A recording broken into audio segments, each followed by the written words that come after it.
গোপন সংবাদের ভিত্তিতে গতকাল 5ই মে 2025 তারিখ সোমবার বিকাল 5টায় কোস্টগার্ড পশ্চিম জোন কর্তৃক সুন্দরবনের শিবসা নদী সংলগ্ন আদাছড়ি এলাকায় একটি বিশেষ অভিযান পরিচালনা করা হয়। অভিযান পরিচালনা করে উক্ত এলাকা হতে 2টি একনলা বন্দুক, একটি শর্টগান, একটি খেলনা বন্দুক, অস্ত্র তৈরির সরঞ্জামাদি, 23 রাউন্ড তাজা কার্তুজ, 204 রাউন্ড ফাঁকা কার্তুজ, 9টি দেশীয় অস্ত্র, 4টি কুড়াল, 7টি করাত, 10টি রড, 5টি হাতুড়ি, একটি সোলার, 28টি মোবাইল সহ 11টি ওয়াকি টকি, চার্জার এবং 2টি কাঠের নৌকা সহ সুন্দরবনের কুখ্যাত ডাকাত করিম শরীফ বাহিনীর অন্যতম 2 সহযোগী মোহাম্মদ সাদ্দাম খান এবং মোহাম্মদ আব্বাস মোল্লাকে আটক করা হয়।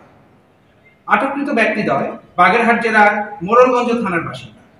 প্রাথমিক জিজ্ঞাসাবাদে জানা যায়, আটককৃতরা দীর্ঘদিন যাবৎ কুখ্যাত ডাকাত করিম শরীফের সঙ্গে ডাকাতি এবং ডাকাত দলকে অস্ত্র, গোলাবারুদ ও রসদ সরবরাহ করে সহযোগিতা করে আসছে। কোস্টগার্ডের এ ধরনের সাহসী অভিযানের ফলে সুন্দরবন অঞ্চল ধীরে ধীরে জলদস্যু মুক্ত এবং ডাকাত মুক্ত হয়ে উঠেছে।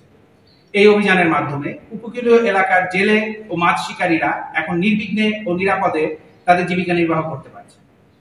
বাংলাদেশ কোস্টগার্ড আইন শৃঙ্খলা রক্ষার্থে উপকূলীয় ও নদী তীরবর্তী অঞ্চলে 24 ঘণ্টাব্যাপী টহল কার্যক্রম এবং বিশেষ অভিযান অব্যাহত রেখেছে, যার ফলে এসব অঞ্চলে আইন শৃঙ্খলা পরিস্থিতি অনেকাংশে উন্নত হয়েছে। সুন্দরবনকে দোষমুক্ত করতে কোস্টগার্ডের এই ধরনের অভিযান ভবিষ্যতেও অব্যাহত থাকবে। স্বাস্থ্যকর অল টাইম ফ্যামিলি কেক, সব সময় all time healthy life.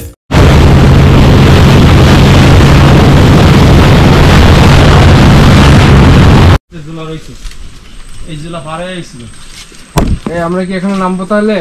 Sir আপনার নাম লাগবে না, আমি নেমে আসি।